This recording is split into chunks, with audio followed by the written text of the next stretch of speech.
ప్రియమైన దేవుని పిల్లలారా, ప్రభువైన యేసుక్రీస్తు వారి పేరట మీ అందరికీ వందనాలు.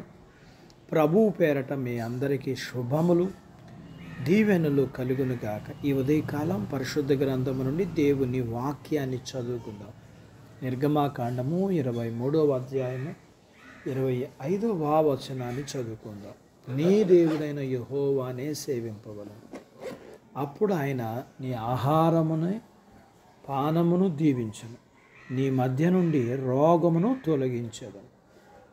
దేవుడు తన మాటలు మన కొరకు దీవించునుగాక. ఆమేన్. ప్రియమైన దేవుని పిల్లలారా, ఏదెను తోటలో మనిషి శరీరాన్ని దేవుడే తయారు చేశాడు. పరిపూర్ణ ఆరోగ్యంతో శరీరాన్ని చేసిన దేవుడు రోగాలతో బాధపడాలని కోరుకోడు. శరీరానికి జబ్బు చేస్తే మనం ఏ పని చేయలేం. జబ్బు తగ్గించుకోవడానికి మందులు వాడతాం. మనం ఎప్పుడైనా ఏదైనా ఆసుపత్రికి వెళ్ళి అక్కడ ఉన్న రోగుల గదులను చూస్తే నిశ్శబ్దంగా ఎవరి బాధలో వారు ఉంటారు. అక్కడ ఎలాంటి గొడవలు కానీ అరుపులు కానీ ఉండవు. రోగాలతో బాధపడేవారు వైరాగ్యం వచ్చి తమను తాము తగ్గించుకుంటారు. వాళ్ళ మనసంతా వాళ్ళ రోగం మీదనే ఉంటుంది. ఎప్పుడు రోగం తగ్గుతుందా, ఎప్పుడు ఇంటికి వెళ్దామా అని ఉంటారు. మనుషుల యొక్క తత్వాన్ని, గర్వానికి, అహంకారానికి కారణం దానిని బట్టి వారు దేవుని లెక్క చేయకపోవడమే. దేవుడు మనకిచ్చిన పరిపూర్ణ ఆరోగ్యం మనిషి ఈ భూమి మీద తనకు తానుగా సంపాదించుకోలేదు. ఆరోగ్యం, రోగాలు వస్తే నయం చేసుకోవడానికి చాలామంది డబ్బులు దాచుకుంటారు, కానీ అది వారి వలన కాదు. చాలా రోగాలకు డాక్టర్లు నయం చేయలేక చేతులెత్తి దేవుని మీద భారం వేయమని చెప్తారు.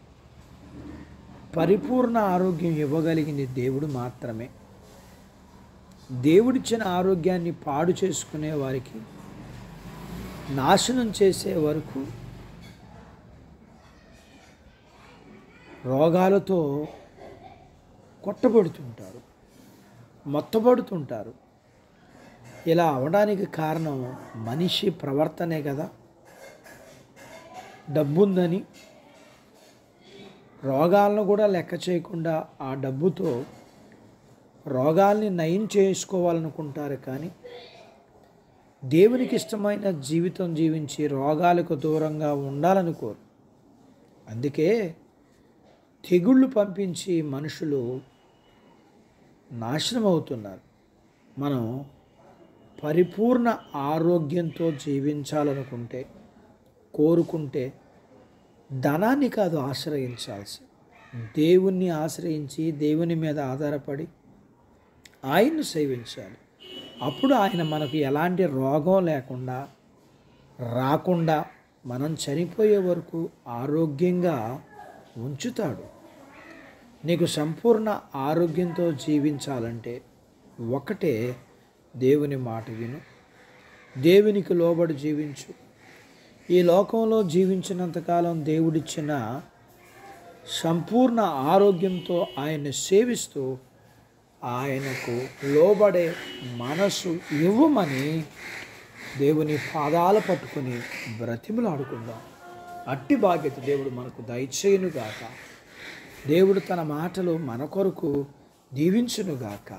ఆమేన్. ప్రార్థించుకుందాం. నాతో పాటు ఏకీభవించండి. మమ్ములను మిక్కిలిగా ప్రేమించిన మా ప్రియ పరలోకపు తండ్రి, మీ పరిశుద్ధ నామమును బట్టి మీకు వందనాలు. ఈ ఉదయకాలం మీ పాదాల దగ్గర మీ లేఖనాన్ని మేము నేర్చుకోవడానికి, మీ లేఖనంలోని సత్యాన్ని గ్రహించడానికి మీరు మాకు ఇచ్చిన ఈ సమయం కొరకే వందనాలు.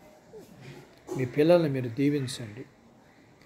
మేము విన్న వాక్య ప్రకారం మా రోగాల్ని తీసివేయగల శక్తి మీకు మాత్రమే ఉన్నది. మేము నీకు ఆరోగ్యమును కలగజేసేదను.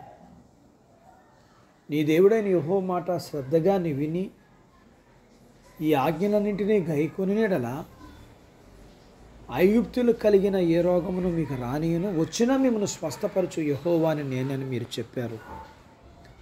మేము మా జీవితంలో మంచి ఆరోగ్యము కలిగి ఆయుష్ కలిగి మిమ్మల్ని సేవించి ఆరాధించి గణపరిచేవారిగా ఉండగలగటానికి మేము మీ మాట విని మీకు లోబడి మీరు మాకిచ్చిన ఆయుష్ కాలంలో ఆరోగ్యమును ఆయుష్ను కలిగి మిమ్మల్ని మహిమపరచగలిగిన బాధ్యత మీరు మాకు ఇవ్వండి.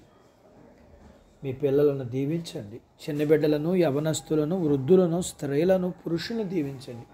వారి చదువుల్లో, ఆరోగ్యాల్లో సహాయం చేసి ఉద్యోగ ప్రయత్నాల్లో విజయాన్ని ఇచ్చి ఉద్యోగాలలో ప్రమోషన్స్ ఇచ్చి, ప్రియమైన దేవా, అలాగనే వివాహములు కాని వారికి అవ్వటానికి అయిన వారికి గర్భఫలం ఇమ్మని, గర్భం కలిగిన వారికి సుఖమైన ప్రసూతి ఇమ్మని, ప్రసూతి అయిన తల్లి పిల్లలకు ఆరోగ్యాలు ఇమ్మని, మీ పిల్లలు మీరు ఆశీర్వదించి వారి అవసరతలు, సమస్యలు, బలహీనతలు, రుణాలను తీర్చమని,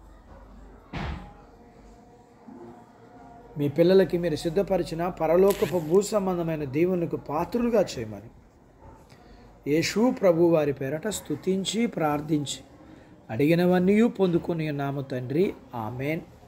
దేవుడు మిమ్మల్ని దీవించునుగాక. ఆమెన్.